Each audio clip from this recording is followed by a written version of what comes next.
सभी विद्वान साथियों को मेरा नमस्कार। अपन दोस्तों हिंदी की क्लास पढ़ रहे हैं, देख लिया होगा अपने बोर्ड पे लिखा हुआ है जैसा कि। और हिंदी की क्लास में भी आपका कोई सजेशन आया नहीं है, इसलिए मैं ऐसा सोच रहा हूँ कि अपन व्यंजन संधि को ही कंटिन्यू कर देते हैं और एक दो दिन में इसको निपटा देते हैं ना। कारण क्या, थोड़ा सा धीरे पढ़ रहे हैं अपन, समझ के पढ़ रहे हैं ताकि दोबारा जो है, हालांकि व्यंजन संधि आपकी बहुत बार पढ़ी हुई है ना, लेकिन फिर भी मैं ऐसी कोशिश कर रहा हूँ कि अब आपको दोबारा जो है हेजिटेट होना नहीं पड़े, है ना। तो अब आराम से जो है अपन टॉपिक अपन लिख देते हैं अपना, जो है कौन सा वाला है अपना आज का जो टॉपिक है वो है व्यंजन संधि। व्यंजन संधि अपन पढ़ रहे हैं और व्यंजन संधि में भी दोस्तों अपन ने खूब सारे 7-8 नियम अपन ने पढ़ लिए हैं और कुछ बाकी हैं। 7-8 तो पढ़ लिए, थोड़े से ही बाकी हैं जो अपन पढ़ लेंगे आराम से, कोई दिक्कत नहीं है ना। जल्दबाजी किसी के नहीं है, अगर हो तो आप मुझे ज़रूर बताएं, है ना। तो जो है वैसे मैं आपको 2 क्लास में भी व्यंजन संधि कंप्लीट करवा सकता था और आपको बोल देता कि पीडीएफ आप डाउनलोड कर लीजिए। क्या ये उचित था? मेरे हिसाब से ये सर्वथा अनुचित था। इसलिए जो है आपकी सेवार्थ नहीं कहिएगा, है ना। आपको अच्छा नॉलेज मिले, आपको दोबारा जो है संधि संबंध में आपको कोई दिक्कत नहीं हो, इसके लिए ये मैंने प्रयास किया हल्का सा कि आप और हम मिलकर जो है बढ़िया से स्टडी करें। और दोस्तों मुझे पूरी उम्मीद है कि अपन बहुत बढ़िया से स्टडी कर रहे हैं ना। दोनों ही सब्जेक्ट आपके ठीक चल रहे हैं ना, मेरे हिसाब से ठीक चल रहे हैं ना। तो आप और बता सकते हैं, मुझे ऐसी कोई दिक्कत नहीं है। दोस्तों बिना किसी औपचारिकता के अपन अपनी कक्षा का प्रारंभ करते हैं और कक्षा का प्रारंभ अपन करते हैं जैसा कि हर बार अपन करते हैं, एक अपन नियम लेते हैं और उस नियम के अकॉर्डिंग जो है अपन उदाहरण सॉल्व करते हैं। तो आज का नियम बहुत महत्वपूर्ण अपन नियम लेने वाले हैं दोस्तों, और उस महत्वपूर्ण नियम के अनुसार ही अपन जो है आगे बढ़ने वाले हैं। ठीक है दोस्तों, नियम अपना क्या कर रहा है, नियम लिखने से पहले मैं दोस्तों यहाँ लिख देता हूँ प्रथम पद में। दोस्तों क्या लिखा आज मैंने दोस्तों ये नहीं लिखा कि प्रथम पद के अंत में, नहीं लिखा है, केवल क्या लिखा प्रथम पद में, और यहाँ लिख दिया हमने उत्तर पद में। बड़ा खास नियम है ना, अभी से इसको मोस्ट इम्पोर्टेंट आप लगा के चलिएगा ना। बड़ा ही खास नियम आप अपन पढ़ने वाले हैं आज अपन ना इस क्लास में। और खास नियम पढ़ते हैं जब आप ज़्यादा अटेंटिव होते हैं तो वो चीज़ ज़्यादा समझ में आती है। ठीक है दोस्तों, अपन पढ़ते ये हैं कि यदि प्रथम पद के किसी शब्द में, किसी पद में यदि ह्रस्व ई है दोस्तों, ह्रस्व ई है, या दोस्तों री है, या दोस्तों र है, या दोस्तों मूर्धन्य पेट चिरा हुआ श है ना, ये चारों में से कोई भी है। ठीक है दोस्तों, कहाँ? प्रथम पद में, ठीक। और उत्तर पद में दोस्तों कहीं भी आपको नजर आ जाए दोस्तों, क्या नए नजर आ जाए या फिर नए नजर आ जाए दोस्तों, कुछ भी नजर आ जाए दोस्तों ना, ये भी रह जो ये कंप्लीट हो सकते हैं, दोनों पूर्ण हो सकते हैं, नए या नए कुछ भी नजर आ जाए दोस्तों। क्या है? प्रथम पद में कहीं भी ई है, री है, र है, मूर्धन्य पेट चिरा हुआ श है, उसके बाद कहीं भी नए है, तो दोस्तों ये दोनों नए जो हैं बदल जाते हैं दोस्तों। किसमें? अगर हलंत वाला है तो इस न में बदल जाएगा, और पूरा वाला है तो इस ण में बदल जाएगा। बात समझ में आई क्या, है ना। ये बात समझने वाली थोड़ी टिपिकल है ना। पहले तो क्या मामला ऐसा था, कौन सा मामला था दोस्तों? पहले तो मामला ऐसा था कि प्रथम पद के अंत में, उत्तर पद के प्रारंभ में। अब मामला थोड़ा सा पेचीदा इसलिए हो गया कि प्रथम पद का अंत और प्रारंभ जो है वो दोस्तों यहाँ रहा नहीं है ना।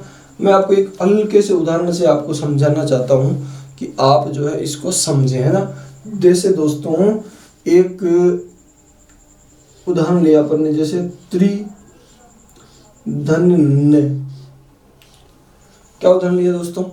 त्रिधन्य, ये उदाहरण अपन ने दोस्तों ले लिया। ठीक है दोस्तों, अब देखिए, अब यहाँ देखिए ये री है, यानी प्रथम पद के अंत में यहाँ री है। देखिए दोस्तों, ये प्रथम पद के अंत में री है, और उत्तर पद के प्रारंभ में न है। ठीक है, ये तो काम जैसे रहा अपना ना, री है, ये री के बाद न है, तो न किस में बदल जाएगा दोस्तों, न में बदल जाएगा, न में बदल जाएगा। तो इधर तो क्या है त्रि और इधर रहना है, दोनों को जोड़ दीजिए, दोनों को जोड़ेंगे तो अपना क्या बन जाएगा, दोनों को जोड़ेंगे तो ये बन जाएगा दोस्तों तृण। क्या बना दोस्तों, ये बन गया तृण, है ना। अब ये तो आपकी समझ में आया हुआ है पहले से कि प्रथम पद का अंत और उत्तर पद का प्रारंभ, ये तो समझ में आया होगा। अब आपको एक बड़ा महत्वपूर्ण उदाहरण जिसके बारे में मैंने आज तक आपको इंतजार करवाया वो मैं लिख दे रहा हूँ यहाँ पर। जैसे एक शब्द अपन ने लिया दोस्तों, राम धन अयन। ठीक है दोस्तों, है ना, राम धन अयन अपन ने उदाहरण ले लिया। और राम धन अयन, अब देखिए इसके प्रथम पद के प्रारंभ में अ है, उत्तर पद के प्रथम पद के अंत में अ है, उत्तर पद के प्रारंभ में अ, तो अ और अ मिलकर आ हो जाते हैं ना दोस्तों। निश्चित रूप से अ और अ मिलकर आ हो जाते हैं, यहाँ तो दीर्घ संधि हुई है ना। लेकिन दोस्तों इस नियम के अनुसार देखिए यहाँ पर अपने पास क्या है, यहाँ पर अपने पास र है, ये अपने पास र है, देख लीजिए ये र है।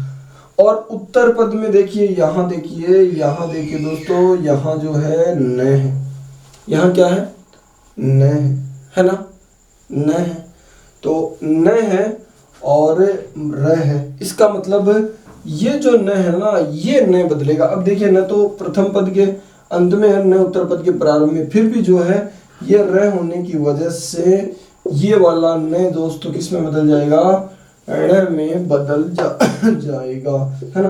तब ये बन जाएगा क्या, दीर्घ संधि पे लग जाएगी और जो है ये बन जाएगा रामायण। क्या बन जाएगा दोस्तों, ये बन जाएगा रामायण। अब आपके मस्तिष्क में एक सवाल उठ रहा होगा दोस्तों, प्रश्न जो है ना रामायण शब्द से संबंधित जो प्रश्न आता है वो इस बॉक्स से बाहर से नहीं आता है। रामायण शब्द के बारे में यदि कोई पूछ लेता है तो इस बॉक्स से बाहर नहीं पूछा जाता। आपके दिमाग में ये सवाल जरूर कौंध रहा होगा, है ना, कि गुरुजी यदि रामायण के बारे में पूछ ले कि रामायण में कौन सी संधि है, तब हम वहाँ स्वर संधि करें कि व्यंजन संधि करें। दोस्तों ऐसा प्रश्न आज तक नहीं पूछा गया है कि स्वर संधि करें कि व्यंजन संधि करें, है ना, ये सवाल नहीं पूछा गया। सवाल क्या पूछा गया है, या तो ये दे दिया राम धन अयन का संधि युक्त पद होगा, तो राम धन अयन रामायण नहीं करना है। और क्या पूछ ले, रामायण का संधि विच्छेद क्या होगा, रामायण का संधि विच्छेद क्या होगा, देन आपको संधि विच्छेद क्या कर देना है इसका, राम धन अयन। यही दो सवाल रामायण शब्द से पूछे जाने वाले हैं और ये दोनों के दोनों सवाल आपकी स्क्रीन पर है, आराम से आप देख लीजिए, बिल्कुल जो है डिस्टर्ब होने की जरूरत नहीं है। इस बात पर मेरे ऊपर आप विश्वास कीजिए, ऐसा प्रश्न जो है आना नहीं है। ठीक है दोस्तों, है ना। फिर भी इसमें जो है स्वर संधि के अनुसार भी परिवर्तन हो रहा है, दीर्घ संधि के अनुसार और व्यंजन संधि के अनुसार भी परिवर्तन हो रहा है। यदि दोस्तों कभी पूछ भी ले मान लो आपसे ऐसा सवाल, तो ऑप्शन ए में होगा स्वर संधि, ऑप्शन बी में होगा व्यंजन संधि, ऑप्शन सी में होगा अ व ब दोनों। उत्तर टिक मार्क करिएगा दोस्तों, अ व ब दोनों, क्या दोनों के अनुसार ये परिवर्तित हो रहा है। विशेष रूप से अगर व्यंजन संधि वहाँ नहीं हो, केवल दीर्घ संधि हो, गुण संधि हो, वृद्धि संधि हो, अयादि संधि हो, तो आप दीर्घ स्वर संधि के साथ चले जाएंगे। ठीक है दोस्तों, एक और उदाहरण जिसके बारे में आपको मैं बार बार ये कहता रहूंगा, आगे बताऊंगा, आगे आज आ गया दोस्तों, है ना। जैसे एक शब्द अपने पास है अक्ष धन उहीनी, है ना, एक शब्द अपने पास अक्ष धन उहीनी, है ना दोस्तों, है क्या इसके बारे में मैंने आपको ये बताया था कि इसका नियम आएगा तो आपको मैं आगे बताऊंगा, तो आपको हो सकता है भूल गए हो, लेकिन मुझे इस बात का पूरा आभास है कि आपको ये बताना था। अब दोस्तों इनमें से कुछ ढूंढिए, देखिए आपको कुछ मिल रहा है क्या इनमें से। प्रथम पद के में कोई ऐसा शब्द आपको मिल रहा है जैसे मतलब जिसमें कोई आपको लगे कि ई है, री है, रैश है, नहीं मिल रहा है क्या दोस्तों? मिल रहा है आपको। क्या मिल रहा है आपको दोस्तों? मिल रहा है क्षय। ठीक, और क्षय को जब आप टुकड़े करेंगे तब आपको मिला क, क्षय और अ, तो आपको क्या मिल रहा है दोस्तों? आपको क्षय मिल रहा है, ये क्षय है। इस क्षय के बाद दोस्तों क्या है? इस क्षय के बाद जो है न है, ये न देखिए दोस्तों, तो जो है क्या बन जाएगा? ये न जो है ये बन जाएगा णी, जो है वो बन जाएगा णी में परिवर्तित हो जाएगा ना, निश्चित रूप से हो जाएगा, है ना। तो ये बन जाएगा क्या? उहीणी, है ना, उहीणी बन गया। इधर क्या है दोस्तों? इधर अक्ष है ना, तो ये बन जाएगा क्या दोस्तों? अक्षोहिणी, क्या बन गया दोस्तों, ये दोस्तों बन गया शुद्ध शब्द अक्षोहिणी, है ना दोस्तों। हाँ, और इसको अपन ने देखा भी था कि ये कौन सी संधि का अपवाद है, ए और उ, है ना, मिलकर जो है ओ हो जाता है, लेकिन यहाँ औ हो रहा है, तो ये गुण स्वर संधि का अपवाद है दोस्तों, है ना। तो अगर अक्षोहिणी शब्द का आपसे विच्छेद पूछे तब आप करेंगे अक्ष धन उहीनी, है ना। और ये किसी ने अभी टेस्ट में भी अपन ने लेटेस्ट पढ़ाया था। और अक्ष धन उहीनी का संधि युक्त पद पूछे तब अपन किसके साथ जाएंगे, तब अपन दोस्तों अक्षोहिणी के साथ चले जाएंगे। बोलो दोस्तों, समझ में आया क्या। समझ में आने वाली बात दोस्तों यही थी कि आपको ये बात समझनी थी कि प्रथम पद में कहीं भी जो है ये व्यंजन आपको मिल जाए, व्यंजन या स्वर दो मिल जाए, वर्ण मिल जाए, और उत्तर पद में कहीं भी आपको ये मिल जाए, तब जो है अपन को जो है इनको बदल देना है। आगे दोस्तों बात समझ में आई ना। चलिए अब अपन कुछ और उदाहरण, ये उदाहरण तो दोनों ही बड़े ही महत्वपूर्ण है और बड़े ही महत्वपूर्ण होते हैं, वो बिल्कुल आपको टिप्स पे याद होते हैं, ठीक है दोस्तों। हाँ, अब अपन आगे बढ़ जाते हैं ना, आगे बढ़ते हैं, कुछ और उदाहरण ले लेते हैं। और उदाहरण लेकर ज़्यादा से ज़्यादा उदाहरण प्रैक्टिस करेंगे उतना ही ज़्यादा हमारे कंसेप्ट समझ में आएगा। संधि का सीधा सा मतलब यही है ना। हाँ, बिल्कुल सीधा सा मतलब यही कि जितने ज़्यादा उदाहरण प्रैक्टिस होंगे उतना ही ज़्यादा अपने सारा सिस्टम समझ में आ जाएगा। आगे चलते हैं दोस्तों, है ना। जैसे एक शब्द अपन ने ले लिया यहाँ पर, परिधन नाम, बना दीजिए जल्दी से परिधन नाम। अच्छा, परिधन मान बना दीजिए जरा, परिधन मान बना दीजिए, जल्दी बना के लिखिए, भेजिए जल्दी। परिणाम परिमान, है ना। और जो जल्दी बना के भेजिए। देखिए एक शब्द है परिधन नय, ठीक है, बना के भेजिए जल्दी से। एक शब्द है प्रधन निपात, भेजिए जरा जल्दी से। एक शब्द और है परिधन नीत,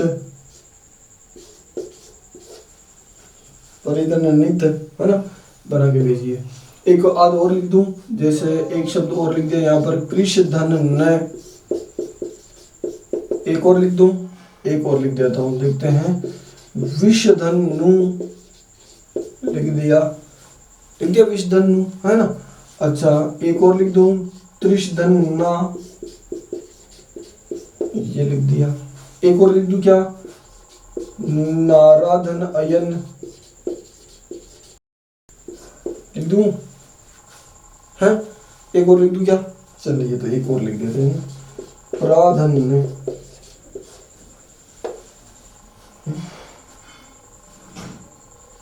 अब देखिए दोस्तों, अब आ जाइए आप भेजते रहिए, अपन जो है अब बिल्कुल कंटिन्यू आप भेज दीजिए ताकि अपन फिर आगे बढ़ते हैं ना।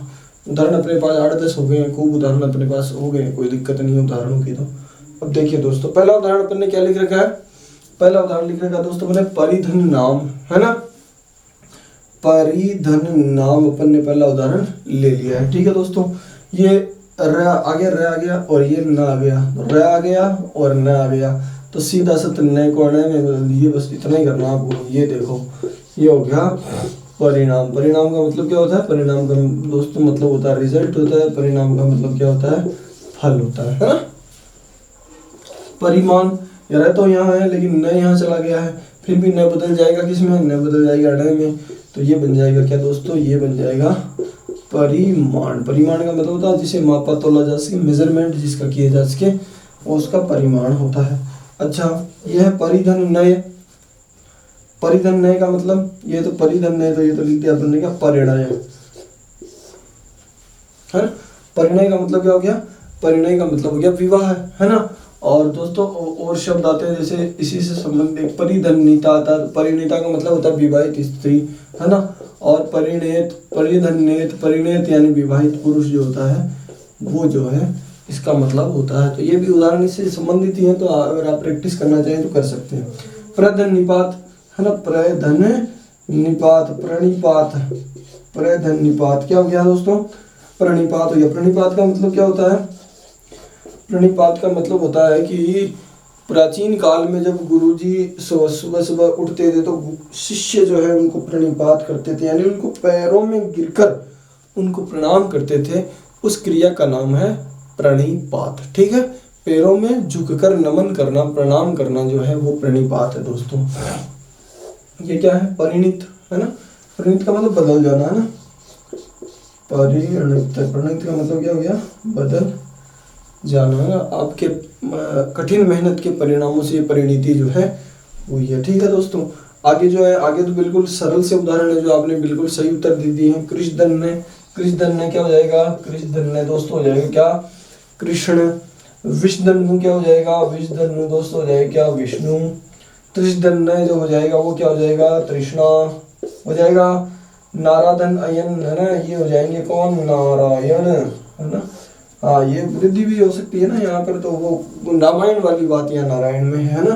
प्राधन्य, इसमें तो इनमें से कुछ नजर ही नहीं आ रहा। आपको आ रहा है ना? रे नजर आ रहा है, ये देखो रे, ये रहा है दोस्तों है ना। तो ये बन जाएगा क्या? प्राण है ना। बन गया। आराम से इन उदाहरणों को आप देख लीजिए, ताकि एक एक बार इनके ऐसे उदाहरणों की एक प्रैक्टिस अपन और करने वाले। आराम से इनको देख लीजिए उदाहरणों का। तो ये आपने देख लिया। अब अपन जो है आगे बढ़ते हैं ना। क्या क्या देख लिया? परिणाम देख लिया, परिणय देख लिया, परिमाण देख लिया, प्रणिपात देख लिया, परिणित देख लिया, कृष्णदन्य कृष्ण देख लिया, विष्णु धन विषदन्यु विष्णु देख लिया, त्रिशदन्ना तृष्णा देख लिया, नारायण नारायण देख लिया, प्रधन आन प्राण देख। प्रधन आन होगा दोस्तों, थोड़ा सा ना देख लीजिएगा ना। प्रधन आन होगा ये प्राण ना, प्रधन आन प्राण होगा ना। ये थोड़ा सा करेक्ट कर लीजिएगा, थोड़ा सा लिखने में गड़बड़ है। प्रधन आन जो है वो क्या होगा? वो प्राण हो जाएगा है ना। अब आगे चलते हैं अपन। आगे चलते हैं तो एक उदाहरण और लेते हैं अपन। जैसे प्रधन्य बनाइए जरा, प्रधन नाम बनाइए जरा, प्रधन मान बनाइए जरा। बनाइए बनाइए, जल्दी से बना दीजिए, कोई दिक्कत नहीं, बनाइए है ना। हाँ, उषधन्य, उषधन्य बनाइए जरा, जल्दी से बनाइए। हाँ, एक और बनाइए, देखिए जैसे रिधन्य बनाइए जरा, बनाइए जरा। पोषधन अन्न बनाइए जरा, पोषधन अन्न बनाइएगा जरा, पोषधन अन्न बनाइए। भरधन अन्न बनाइए, बनाइएगा जरा, बन जाएगा। अच्छा, मरधन अन्न बनाइए। अगर आपने बना दिए इसका मतलब आपकी ये सारी चीज समझ में आ गई। अदरवाइज आप जो है ज्यादा बताने की जरूरत नहीं है। प्रधन्य, ये र है, ये न है, तो ये बन जाएगा क्या? प्रण। प्रधन नाम क्या बन जाएगा? प्रधन नाम प्रणाम, आप सबको प्रणाम। प्रधन मान, इसका मतलब क्या होता है? प्रमाण। प्रमाण का मतलब होता है सबूत, एविडेंस होता है ना। उष्धन्य तो क्या हो जाएगा? उष्ण। उष्ण का मतलब होता है गर्म। रिधन्य, रिधन्य क्या हो जाएगा दोस्तों? रिधन्य हो जाएगा ऋण, ऋण हो जाएगा ना, उधार जिसको बोलते हैं। पोषधन अन्न क्या हो जाएगा? इनको इंपोर्टेंट लगा देना भाई, ये इंपोर्टेंट लगा देना, ये भी इंपोर्टेंट लगा देना ना, ये दोनों इंपोर्टेंट लगा देना। पोषधन अन्न क्या हो गया? ये हो गया पोषण है ना। ये देखिए श है ना, ये देखिए ये श है, ये श है, फिर न है, फिर न है, तो इसलिए क्या बन गया? ये पोषण बन गया। भरधन अन्न ये रह, ये न है, इसलिए ये क्या बन गया? भरण बन गया है ना। मर्दन अन्न ये क्या बन गया दोस्तों? ये बन गया क्या? मरण बन गया है दोस्तों। तो आई थिंक आपके ये वाला नियम बड़ा महत्वपूर्ण नियम है, और ये आपके बढ़िया से समझ में भी आ गया जहां तक मेरा सोचना है ना। आराम से अच्छे उदाहरण भी अपन ने इसके प्रैक्टिस कर ली और ठीक तरह से समझ में आ गया। कहना क्या चाह रहा है कि प्रथम पद में कहीं भी ई री र और श हो, और उत्तर पद में न हो कहीं भी, तो क्या होगा कि ये जो न है वो न में बदल जाएगा। आगे बात समझ में आगे ना। जैसे प्रधन्य क्या हो जाएगा? हाँ बिल्कुल, प्रणय हो जाएगा। क्या हो जाएगा? प्रणय हो जाएगा। प्रधन नव, प्रधन नव क्या हो जाएगा? ये हो जाएगा क्या? प्रणव। प्रणव का मतलब क्या होता है? जरा लिख के भेजिए प्रणव का मतलब। मैं इंतजार कर रहा हूँ, आप मुझे प्रणव का मतलब बताएं, फिर अपन अगला नियम जो है इसी के कंटिन्यू जो है अपन अगला नियम पढ़ लेते हैं। एक और नियम जो है समझ में आ गया नियम? आपकी कोई दिक्कत नहीं है, केवल आप मुझे प्रणव का अर्थ लिख के बता दीजिए ना। प्रणय का मतलब प्रेम होता है, प्रणय का मतलब प्रेम होता है, लेकिन बताना आपको दोस्तों क्या है? बताना आपको ये है कि प्रणव का मतलब क्या होता है ना। जल्दी से बताइएगा, मैं आपका मतलब बड़ी इत्मीनान से आपका इंतजार कर रहा हूँ मैं, है ना। ठीक है, तो अपन अगला नियम चल लेते हैं। बोलो चले, या पहले प्रणव का मतलब निकालें। दोस्तों प्रणव का मतलब होता है पवित्र। प्रणव का मतलब क्या था दोस्तों? प्रणव का मतलब होता है पवित्र, है ना। या फिर ओम का जो उच्चारण होता है, ओम, ओम को बहुत पवित्र माना जाता है, तो इसलिए इसको ओम भी बोला जाता है या प्रणव भी बोला जाता है। आगे चलते हैं हम, आगे अपन नियम पढ़ते हैं दोस्तों। एक नेक्स्ट नियम जो है अपन पढ़ लेते हैं। नेक्स्ट नियम क्या है दोस्तों? बड़ा सरल सा नियम है, बड़ा ही सरल सा नियम है ना। अपन उपसर्ग तो पढ़ ही रहे हैं ना। जैसे एक तो उपसर्ग है दुष, ठीक है दोस्तों। इसके पैरेलल एक उपसर्ग चलता है अपने पास निश, ये उपसर्ग है दोस्तों अपने पास, है ना। दुष और निश उपसर्ग, ठीक है दोस्तों। जब ये दोस्तों दोनों ही उपसर्ग जब च, छ और श, तालुब श से जो है इनकी मुलाकात होती है, यानी इधर दुष और निश हो और उधर च, यानी प्रथम पद के अंत में तो दुष और निश उपसर्ग हो। प्रथम पद पूरा दुष और निश से बना हो, और उत्तर पद का प्रारंभ जो है उत्तर पद के प्रारंभ में, ठीक है। और यहाँ लिख देता हूं मैं प्रथम पद में। प्रथम पद में तो क्या हो? दुष और निश उपसर्ग हो, ठीक है दोस्तों, है। और उत्तर पद में च, छ और श हो, ठीक है। तब दोस्तों ये जो दुष है ये तो बदल जाता है दोस्तों इस प्रकार के दुष में, ठीक। और ये जो निश है ये बदल जाता है दोस्तों इस प्रकार के निश में। इनमें कोई चेंज नहीं होता है ना। एक उदाहरण मैं आपको दे देता हूँ इसका, है ना। जैसे मान लीजिए किसी ने ऐसा लिख दिया दुष्धन चरित्र, क्या लिख दिया दोस्तों? दुष्धन चरित्र, है ना। तब जो है दोस्तों ये श जब बनेगा तो ये क्या बन जाएगा? ये बन जाएगा दुष और चरित्र, है ना। तो ये बन जाएगा पूरा, क्या बन जाएगा? दुष्चरित्र। इस तरह से जो है ये बन जाएगा। अच्छा, अगर छ के साथ जुड़े हैं ना, तो जैसे मान लो किसी ने ऐसा लिख दिया निष्धन छल, तो क्या बन जाएगा? निष्धन छल लिख दिया तो ये बन जाएगा दोस्तों, ये निश जो है वो इसमें बदल जाएगा और ये छल जो है इस तरह से बन जाएगा। और ये जो पूरा बनेगा छल रहित, है ना, विदाउट जो है यानी डाउट, निश्छल जो है बन जाएगा। अच्छा दोस्तों, ये कहीं कहीं आपको विसर्ग संधि में भी आएंगे, तब भी आपको मैं बता दूंगा। जैसे एक शब्द और लिया अपन ने, लिया निष्धन शब्द, क्या ले लिया दोस्तों? निष्धन शब्द ले लिया, च वाला भी हो गया, छ वाला भी हो गया, और अब जो है अपन छ वाला भी एक बार ट्राई करके देख लेते हैं ना। निष्धन शब्द, है ना, तो ये बन जाए क्या? निश, और ये बन जाए क्या? शब्द, और ये बन जाएगा दोस्तों क्या? ये बन जाएगा निशब्द। आ गई क्या बात समझ में? कौन सा उदाहरण आपने ले लिया? ये दोस्तों छ वाला उदाहरण ले लिया, ये छ वाला उदाहरण ले लिया, ये आपने कौन सा वाला उदाहरण ले लिया? श वाला उदाहरण। हालांकि 2 4 5 उदाहरण मैं आपको और प्रैक्टिस करवाऊंगा, लेकिन समझने वाली बात ये है। समझने वाली बात क्या है दोस्तों? प्रथम पद किससे बना हो? दुष्ट या निश से बना हो। उत्तर पद के प्रारंभ में क्या हो? च हो, छ हो या फिर श हो, है ना। तब जो है ये निश और दुष जो है इसमें जो दंत है वो तालुब में जो है श जो है बदल जाता है। और ये आपने जो है दुष्चरित्र, निश्चल और निशब्द जो शब्द हैं उनमें जो है देख लिया। अब इसको मैं मिटा देता हूँ। आगे इसी प्रकार का एक टाइप्स ऑफ का एक उदाहरण है, उसको भी अपन एक बार सोल्व करेंगे, ठीक है दोस्तों। सेम इसी प्रकार का जो है वो है, तो अपन उसको भी ठीक करके देखने वाले हैं, ठीक है। इसको मिटा देता हूँ।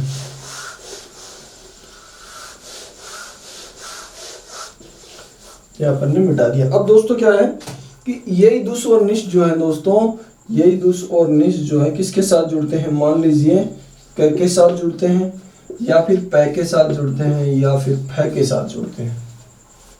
यानी ये दुष और निश छ छ के साथ जुड़ने पे तो ये वाला बना देते हैं, है ना, दंत तालम बदल जाता है। और जब ये क पै और फै के साथ जुड़ते हैं तब जो है ये दोनों के दोनों ही जो है, ये जुड़े मूल ये है ना, तो दोनों के दोनों जो है ये दुष इस प्रकार से बन जाता है और ये निश जो है इस प्रकार से बन जाता है। बना के बताइए, आपको बना के बताते हैं, तभी जो है आपके बात फिट बैठेगी। ऐसे आपको बात लगेगी नहीं कि ठीक है कि गलत है ना। दोस्तों एक शब्द अपन ने ले लिया निषधन कलंक। अपने शब्द क्या लिया दोस्तों, संधि के लिए प्रथम पद का अंतिम प्रारंभ होता है निश्य और दूसरे शब्द का दूसरे पद में प्रारंभ में अपने पास क्या है, क है। तो ये निश जो है दोस्तों किस में बदल जाएगा, ये मूर्धन्य श में बदल जाएगा। ये हो जाएगा निश और ये हो जाएगा दोस्तों क्या, कलंक। और ये जो है दोनों जुड़ के क्या बन जाएंगे, दोनों जुड़ के बन जाएंगे दोस्तों निश कलंक। बोलो बने क्या, बिल्कुल बन गए निश कलंक। ठीक है दोस्तों, अब इस पे चलते हैं अपन, इसको लिख देते हैं ना। ये देखिए दोस्तों अपन ने लिख दिया दुष और ये लिख दिया दोस्तों अपन ने परिणाम, है ना। दोस्तों कभी भी जो है मैं आपको स्टार्टिंग में ही बोल चुका हूँ कि बहुत बार बहुत सारी चीज़ें आप पर डिपेंड करेगी, बहुत सारी चीज़ें आप पर डिपेंड करेगी आप पेपर का आंसर किस प्रकार से देख के आते हैं, है ना। तो मान लीजिए वहाँ आपको मैं बता रहा हूँ कि आपको जो है ऐसा शब्द आपको दे दे वहाँ और ये वाला उपसर्ग हो ही नहीं वहाँ पर, है ना। तब आपको दिमाग लगाना है कि भाई ये नहीं है, मान लीजिए ये डायरेक्ट दे दिया, ये डायरेक्ट दे दिया या फिर नहीं दे दिया, है ना, और ये नहीं दिया। तो आपको किसके साथ जाना, किसके साथ आपको जाना नहीं कि आगे हालांकि विसर्ग संधि में बता दूंगा, लेकिन मैं आपको मेंटली थोड़ा प्रिपेयर कर रहा हूँ कि आप जो है बिल्कुल जो है कहीं कहीं अगर अटकते हैं तो वहाँ पर आपका सिक्स सेंस जो है, कॉमन सेंस जो है वो बड़ा काम करता है। तो सिक्स सेंस को हमेशा जो है आप बिल्कुल तैयार रखें, ठीक है। दुष्धन परिणाम आ गया दोस्तों, पा गया, ये पा गया दोस्तों, है ना, ये पा गया, ये श है, इसलिए ये क्या बन जाएगा, ये बन जाएगा दुष और ये परिणाम और ये बन जाएगा दोस्तों क्या, ये बन जाएगा दुष्परिणाम। बोलो बना कि नहीं बना, ये बन गया दुष्परिणाम। ठीक है दोस्तों, ठीक इसी प्रकार दोस्तों जैसे फै से बनाना अपन को, अपन ने लगा दिया निषधन फल। क्या लिखा दोस्तों, अपन ने लिखा निषधन फल, है ना। तो ये स जो है ये श बदल जाना है किसमें, ये बदल जाना है मूर्धन्य श में, है ना। और ये बन गया दोस्तों फल, है ना, और ये बन जाएगा क्या, निष फल। बोलो बना कि नहीं बना, बनाना।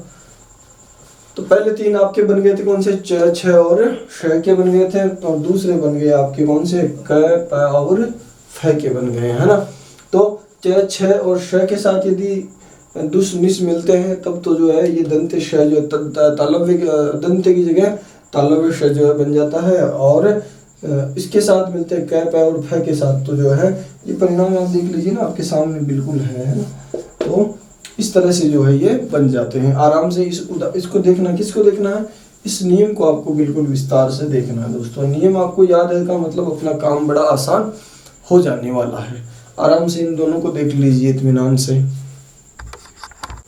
आई होप कि दोस्तों आपने बढ़िया से इसको देख लिया होगा। मैं इसको मिटा के एक बार क्या करूंगा, एक बार आपको दोबारा शॉर्ट में लिख दूंगा ताकि अपन और उदाहरण सोल्व करें, तब जो है इसको अपन आराम से देख सके कि ये नियम अपने साथ ही चल रहा है ना।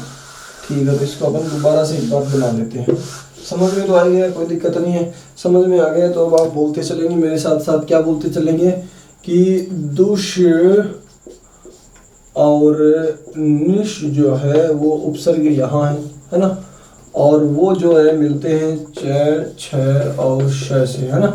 च, छ और श से मिलते हैं, तब जो है ये दोनों जो मिलकर क्या बन जाते हैं, ये दुष बन जाता है और ये निश बन जाता है। ठीक है दोस्तों। दूसरा आप बता रहे हैं कि जब ये मिलते हैं कैसे, पैसे और फैसे, तब जो है ये दुष और निश क्या बन जाते हैं, तब ये दुष और निश बन जाते हैं, दुष और निश बन जाते हैं। क्यों दोस्तों, यही तो बात बता रहे हैं आप, यही तो बात बता रहे हैं आप, है ना। बिल्कुल बिल्कुल यही बात बता रहे हैं, और ये नियम आपको भी याद भी हो गया। पहले वाला भी नियम याद है ना आपको, कौन सा है जरा बताएं दो। ई, री, रे और श के बाद न आता है तो वर्णक्रम बदल जाता है। इतनी सी बात याद रखनी, क्या है, छोटी सी बात है क्या। ई, री, रे, श के बाद न आता है तो वर्ण में बदल जाता है। दुस और निष्ठ के बाद च, छ, श आता है तो तालव्य श में बदल जाता है, और क प फ आता है तो मूर्धन्य श में बदल जाता है। ये दूसरा नियम आपको इतनी सी तो पढ़ा आपने, अपन ने आज ज़्यादा पढ़ा नहीं है, थोड़ा सा ही पढ़ा अभी है ना, इतनी सी बात पढ़ी है ना। तो अपन आगे चलते हैं इतनी सी बात को आगे बढ़ाने के लिए ना। जैसे दोस्तों एक शब्द अपन ने लिख दिया यहाँ पर, दुष्धर्षासन। बनाई देखें जरा, बनाइए जरा ना, ये बना देंगे आप है ना। आप बनाएंगे निषधन चल, ठीक है। आप बनाएंगे निषधन छल, अच्छा। आप बनाएंगे निषधन चिंत, आप बनाएंगे निषधन चय, बना देंगे। सॉरी,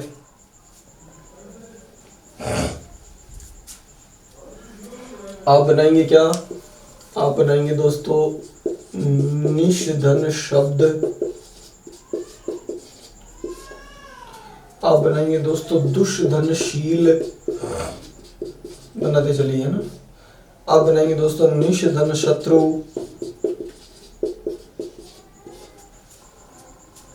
बना सकते हैं ना। बनाइए जरा, जल्दी जल्दी से बना के बताएं मुझे, तुरंत ही, शीघ्र, अति शीघ्र। मैं इंतजार कर रहा हूँ आपका कि आप जल्दी, जितना जल्दी बताएंगे उतना ही जल्दी अपना काम हो जाएगा, है ना। ठीक है, ठीक है। तो आपने क्या क्या बनाया देखो, देखते हैं दोस्तों। आपने दुष्धन शासन, श है तो किस में बदल जाएगा, श में। इतना सही तो नियम याद हो गया, तो ज्यादा कुछ कहीं जाने की जरूरत नहीं है। ये दोस्त आपने क्या बना दिया, दुशासन बना दिया, ठीक है। आपने नहीं बना दिया, शब्द बना दिया। निषधन चल, ये क्या हो गया दोस्तों, निश्चल। निश्चल का मतलब क्या होता है दोस्तों, निश्चल का मतलब ऐसा होता है कि जो चल नहीं सकता वो निश्चल है, जो चल नहीं सकता वो निश्चल है। अच्छा, निश्चल ये क्या होता है दोस्तों, जिसमें बिल्कुल छल नहीं है, आपकी तरफ बिल्कुल कपट रहित है, वो क्या है, वो निश्चल है। ये है क्या, निश्चिंत है ना। निश्चित भी होता है, निषदंचित है ना, निषदंचित है ना। निश्चिंत का मतलब क्या हो गया, निश्चिंत का मतलब क्या हो गया दोस्तों, निश्चिंत का मतलब क्या, जिसको किसी प्रकार की कोई चिंता नहीं है। आपकी तरह नहीं, आपको तो बहुत चिंता है हर चीज की। ये क्या हो जाएगा दोस्तों, ये हो जाएगा क्या, निश्चय। ये हो गया दोस्तों निश्चय। ठीक इसी प्रकार ये हो जाएगा क्या, निशब्द। क्या हो गया दोस्तों, निशब्द हो गया। आगे चलते हैं तो निशब्द में जहाँ बिल्कुल जो शब्द ही नहीं निकले, तो शील, शील का मतलब दोस्तों चरित्र होता है ना। तो बुरा जिसका शील है, बुरा जिसका चरित्र है, उसको दुशील कह सकते हैं। जिसका कोई शत्रु नहीं है वो क्या हो जाता है, निशत्रु हो जाता है, हो जाता है ना। हाँ, और ये जो है, जो पहले से पूर्व निर्धारित है, उसके लिए अपने पास एक शब्द है। कौन सा शब्द है दोस्तों, वो शब्द है निश्चित, है ना दोस्तों।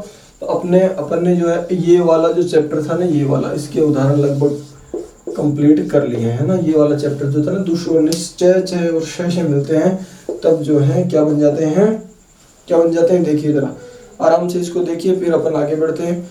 आराम से स्क्रीनशॉट भी ले सकते हैं, और वैसे आपको याद रह जाएंगे, ऐसी कोई दिक्कत नहीं है। जहाँ तक मेरा सोचना, आप आराम से इसको याद भी रख सकते हैं। याद आपको वैसे मुझे पता है सारी चीज़ इत्मीनान से रहती है दोस्तों, है ना।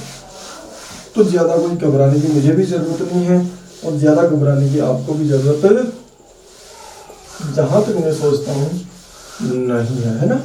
चलिए, तो थोड़े से उदाहरण और बच रहे हैं, तो उनको भी अपन देख लेते हैं। कौन से वाले, ये जो दूसरे प्रकार का टाइप्स ऑफ है ना, वो वाला अपन देख लेते हैं।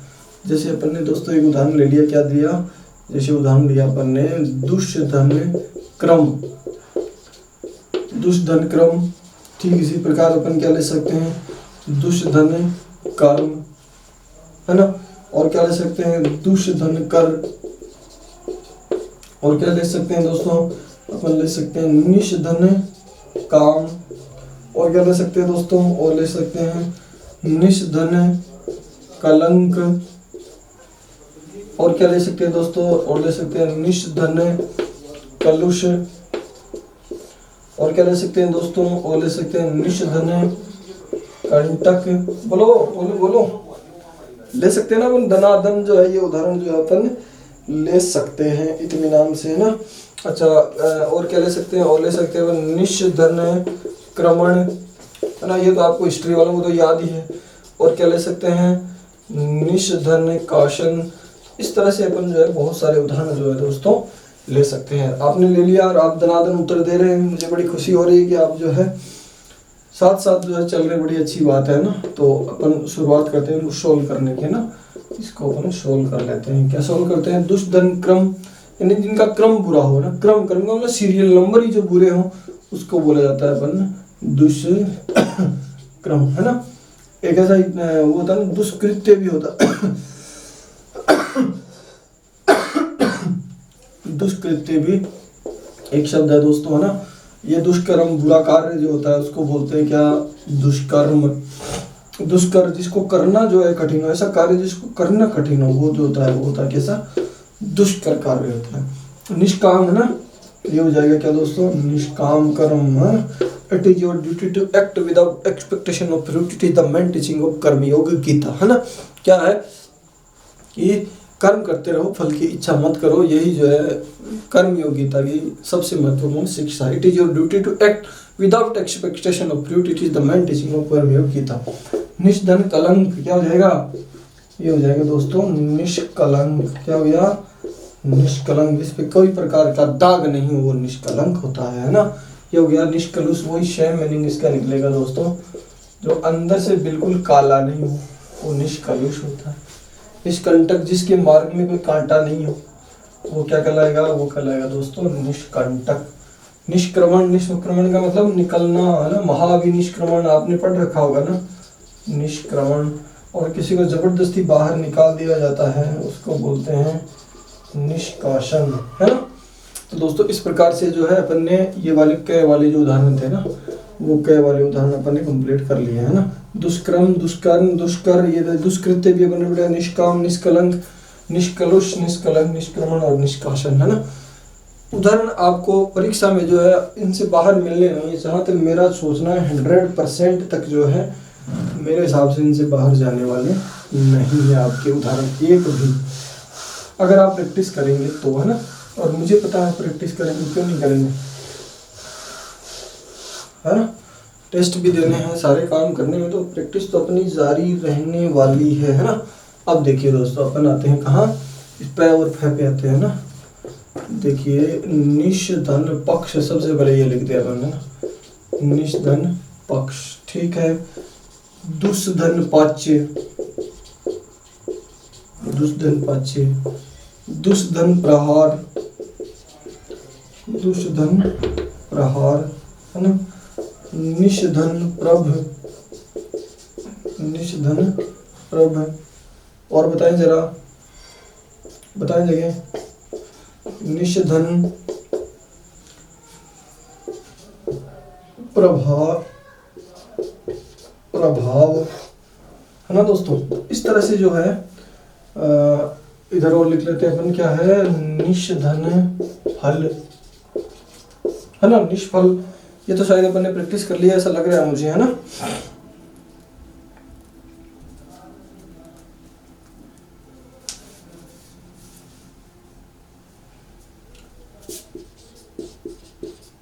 निषधनपन्न, तो इस तरह से बहुत सारे उदाहरण हैं जिनको अपन प्रैक्टिस कर सकते हैं। जरा बताएं तो मुझे, बताएं जल्दी से बता दें, क्या हो जाएगा, निश है, ये श है तो क्या हो जाएगा, प है तो बन जाएगा क्या दोस्तों, ये बन जाएगा निष्पक्ष, बन गया निष्पक्ष। अच्छा जी, उसके बाद जो है क्या है, जो मुश्किल से पचता हो, उसके लिए दोस्तों एक शब्द आता है, जो मुश्किल से पचता हो उस भोजन के लिए एक शब्द आता है, बताइए जरा कौन सा शब्द आता है, बता दिया क्या आपने, हाँ गरिष्ठ, बिल्कुल सही बताया आपने, दुष्पाच्य, दुष्पाच्य, दुष्प्रहार, दुष्प्रहार।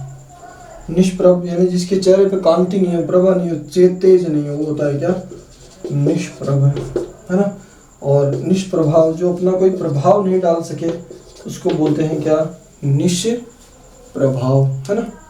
और निष्फल, निष्फल यानी जिसकी की हुई मेहनत जो है बेकार चली जाए, मतलब बहुत तैयारी करें और उसका रिजल्ट जो है बिल्कुल कुछ नहीं आए, तो हमारी मेहनत जो है क्या चली जाती है, निष्फल फल चली जाती है ना। एक और है जैसे निष्प्रयोजन, है ना। निष्प्रयोजन का मतलब बिना कारण ही अपन कहीं चले, ये तो बोले निष्पन्न। निष्पन्न का मतलब होता है निपटना, कंप्लीट होना। ये क्या हो गया, ये हो गया निष्प्रयोजन, है ना दोस्तों। तो इस तरह से जो है अपना आज दूसरा नियम हो गया। दूसरा नियम कौन सा वाला, सबसे पहले पहला नियम अपन देख लेते हैं। पहला नियम को दोबारा अपन रिपीट कर लेते हैं। ई, री, रे और श के बाद न आता है तो न बन जाता है, पहली बात तो ये। दूसरा नियम क्या, दूसरा दुष और निश के बाद यदि च, छ, छ आते हैं तो वो जो है दंत्य जो श है वो तालव्य में बदल जाते हैं। और जो है दुष और निश के बाद क और क, प और फ आता है तो जो दंत्य श है वो मूर्धन्य श में बदल जाते हैं। दोस्तों इतनी सी बात याद रखनी है और इन उदाहरणों को आपको बढ़िया से प्रैक्टिस कर लेना है ना। और कहीं आपको कोई दिक्कत आ रही है तो आप ज़रूर मुझे बताएंगे, ठीक है दोस्तों। आप आराम से पढ़ते रहिए और मुझे पता है कि आराम से ही पढ़ रहे हैं आप लोग। और अपना जब भी पढ़ें तो एक नोटबुक साथ ज़रूर रखें, ताकि उसमें एक दिन में आपसे पूछूंगा कि आपने कितने जो है नियम आपने अपनी नोटबुक में लिख दिए हैं। तो आप निश्चित रूप से अपनी नोटबुक में एक एक करके वो नियम जो है और जिन शब्दों पे महत्वपूर्ण लगता है वो आप जरूर लिख लें, ताकि जो है आपको आने वाले समय में ज़्यादा कुछ पढ़ने की ज़रूरत नहीं, नियम पढ़े और काम आसान हो गया अपना ना, ताकि इन क्लासेज का यूटिलाइज सही ढंग से किया जा सके। ठीक है दोस्तों, तो आराम से पढ़ते रहिए। कल जो है अपन अगले नियमों के साथ फिर उपस्थित होते हैं। तब तक के लिए सभी मित्रों को नमस्कार।